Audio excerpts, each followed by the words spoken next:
اصلاح العادات احسن العبادات، عادتیں درست کرنا بہترین عبادت ہے۔ اب دیکھو ہم یہ کہہ بھی نہیں رہے کہ اللہ ہمارا دل فیل نہ ہو، خدایا ہمارے پھیپھڑے کام نہ چھوڑے، ہمارے گردے، کتنے ضروری اعضاء ہیں، انسان کی زندگی ختم ہو جاتی ہے۔ اب پیغمبر ایک دعا فرماتے ہیں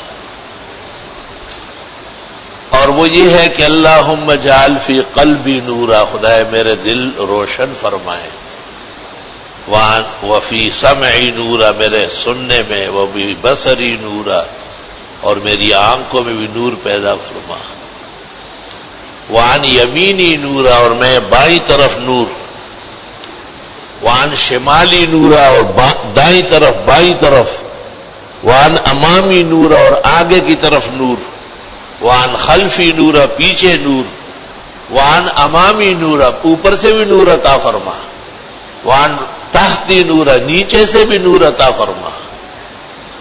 کتنی فکر ہے دیکھا ذرا۔ اللہم اجعل فی لحمی نورا، میرے گوشت میں بھی نور پیدا ہو، وفی شحمی نورا، میرے جسم کی چربی میں بھی نور ہو، چمک ہو تو وہ رہے گی نہیں، وفی عظمی نورا، اور میری ہڈیوں میں بھی نور ڈال دے۔ اور بھی اعضاء ہے، یہ 14 کے قریب، کچھ صندوق میں ہے، کچھ زبان پر ہے۔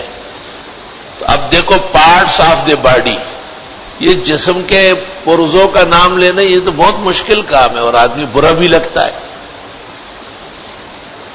اب پیغمبر کیسے شفیق کریم رحیم ہے، آپ نے کہا بس نور ہی نور ہو، بیماریاں خود بھاگ جائے گی۔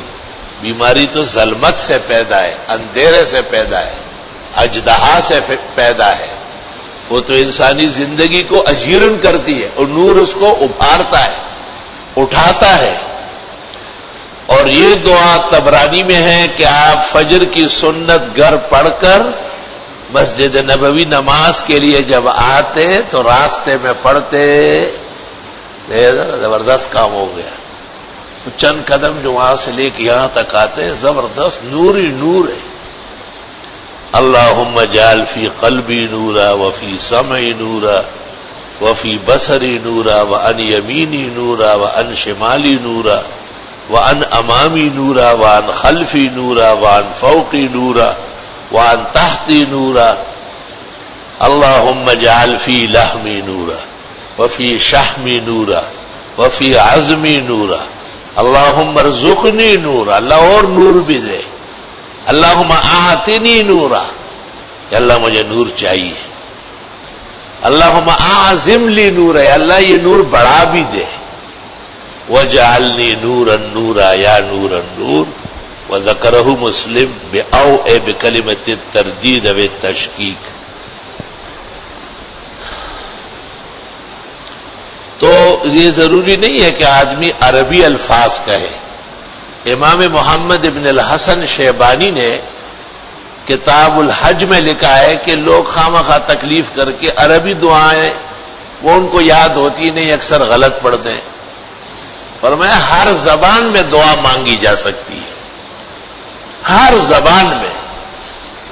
اور وہ فرماتے ہیں انہا تکون اقواما، یہ زیادہ مناسب ہے، کیونکہ عربی یاد کرنا پڑے گا، وہ دن گزر جائیں گے۔ بھئی ٹھیک ہے، طلبہ کے لیے تو یاد ہے، علماء دین کا منصب یہی ہے، لیکن پوری امت کو عربی کا پابند نہیں کیا جا سکتا۔ ان کو معنی اور مقصد کا پابند کیا جائے گا کہ بھئی آپ کہیں کہ خدایا میرے دل میں، میرے سننے میں، میرے دیکھنے میں، میرے دائیں، میرے بائیں، میرے آگے، میرے پیچھے، میرے اوپر، میرے نیچے، یا اللہ میرے گوشت میں، میری چربی میں، میری ہڈیوں میں، یا اللہ مجھے نوری نور عطا فرما، میرا نور بڑھا، مجھے نور چاہیے، خدایا نوری نور بنا۔ تو ہماری زبان الحمدللہ ترجمان زبان ہے، ہمارے حقائق کا، ہمارے کمزوریوں کا نمائندہ زبان ہے۔